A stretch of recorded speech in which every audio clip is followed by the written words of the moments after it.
Gotham's pilot premiered yesterday, and I gotta say, it went beyond all my expectations. I mean, I love this pilot. For the most part, acting was beautiful. I believe all these characters were actual citizens of Gotham. They weren't at any point awkward or weird with their lines, or chemistry was unrealistic. Now, every single moment with them was believable. And the camera work for the most part was great. I mean, I never at one point I didn't know what was going on, or even the action scenes I can still tell who's who and who's fighting and who threw that punch. Except for that one scene with the chase where the camera is on Jim Gordon and it's just shaking as he's running. It's just like, what is that? I mean, what the hell? I mean, it's only for like 2 seconds, but it's just like out of nowhere. It's like, I don't get it. If that's a new direction thing or camera work style, but it just felt kind of weird. But it didn't last very long. It was only for 2 scenes. That's fine. And for the most part, at this point, I believe Gotham is a character all on its own. So to have a show actually let us delve into the people who live in it and the kind of city and how it runs at the time before Batman, I love the idea.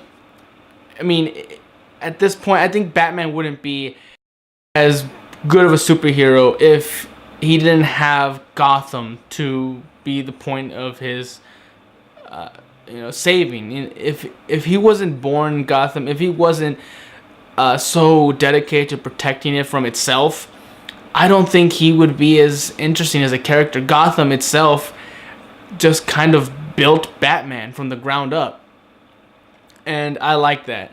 And I'm a little sad that there are some people who say to watch Gotham, or at least won't watch Gotham because there is no Batman. And I don't think that's right. I mean, I get it. Batman is great and Batman is an amazing character. But again, Gotham is sort of what made Batman who he is today. So not to see Gotham just because there's no Batman, that's just sad. And there are even some people who don't watch it merely because they think, oh, it's just a show to just show all the characters that we know and love as kids. Like, oh, look, Ivy and Catwoman, and all these characters, little kids, yay! Like, but no. For someone like me, I'm not a dedicated comic book reader. I don't go out and read every comic book about every character, for every universe. It's a lot of work, and I don't have the time. So for a show to actually let me watch these characters grow up and see where they come from, I'm glad. I'm really, really glad this is happening, because now I'll be able to actually know more about these characters as much as the average comic book reader. I probably won't know as much as the expert, but hey, it's a big step up to where I was before this show started. And I do like where Ivy came from, and the fact that she had a mother. It made me think, like, okay, so that's one of the reasons why she doesn't like men. Maybe, who knows? Selena Kyle, boom, immediately. She's already on the streets stealing stuff. Although I will question as to why she always has to be in like a cat position. I mean, I get it, but it's just like, it seems like she refuses to walk straight because it's what society does, and she doesn't want to do what society does. I don't know. It just seems weird. And even the moments with only Bruce Wayne, it feels like he's going through a certain arc. We're just not privy to it. And I think that's fine.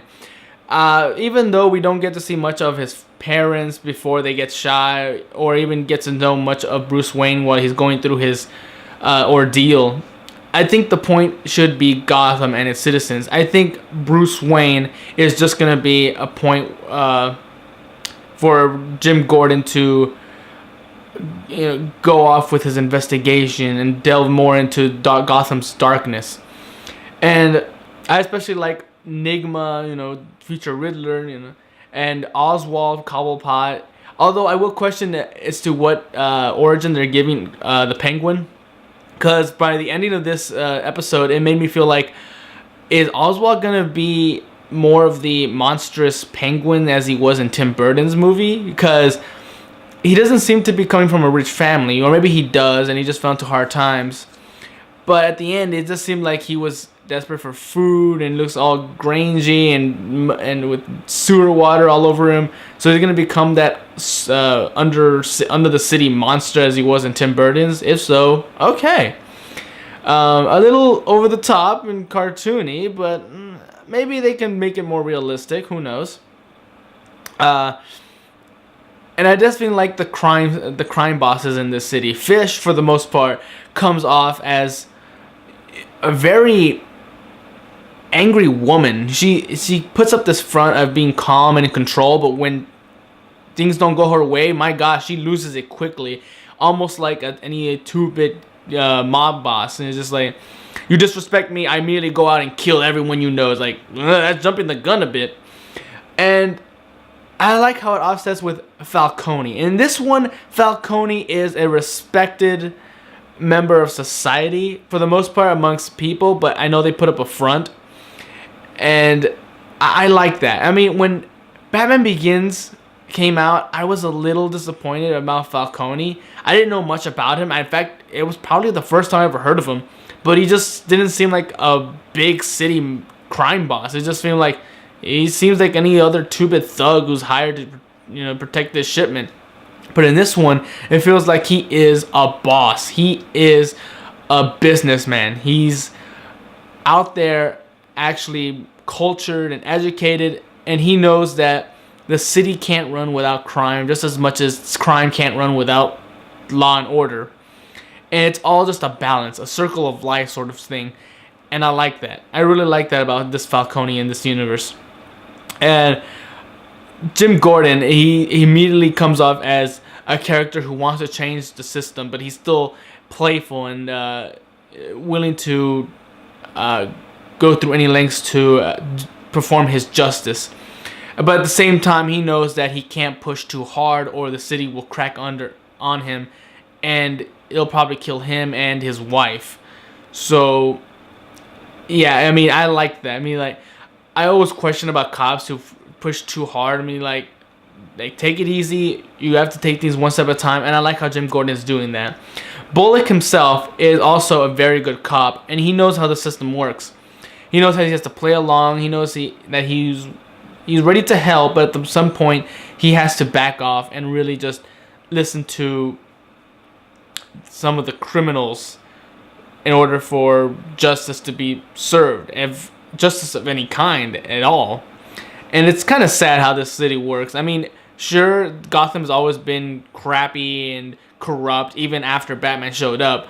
But to see it before any of that, my God, it's even worse. It's created a certain paranoia and fear in the city that grows in people. Even the major crime unit, I'm guessing they're kind of the elite police force, they just immediately jump to any conclusion and just jump on the wagons like, oh my God, this police officer is corrupt. Oh, the police are corrupt. Get on the bandwagon. Just attack them in court. It's like, Jesus, guys, calm down. Do you have physical proof? Like, no, we have the word of someone who works with the criminals. It's like, that's enough for us to crack down. It's like, geez, no. It's just going to cause panic and pretty much a legal war that's going to bind the police and not let them take down other criminals.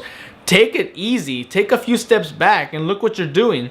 But they don't do that. And it's understandable because this city is just filled with fear and paranoia. And for the most part, I do like Alfred Pennyworth too. Although I will say his accent seemed less British at certain points. And in fact, it was very hard to understand what he was saying. It almost sounded, for the first couple scenes, it almost sounded kind of like a Scottish-Irish. But I did like his relationship with Bruce in this one. He seems like the stern uncle or grandfather.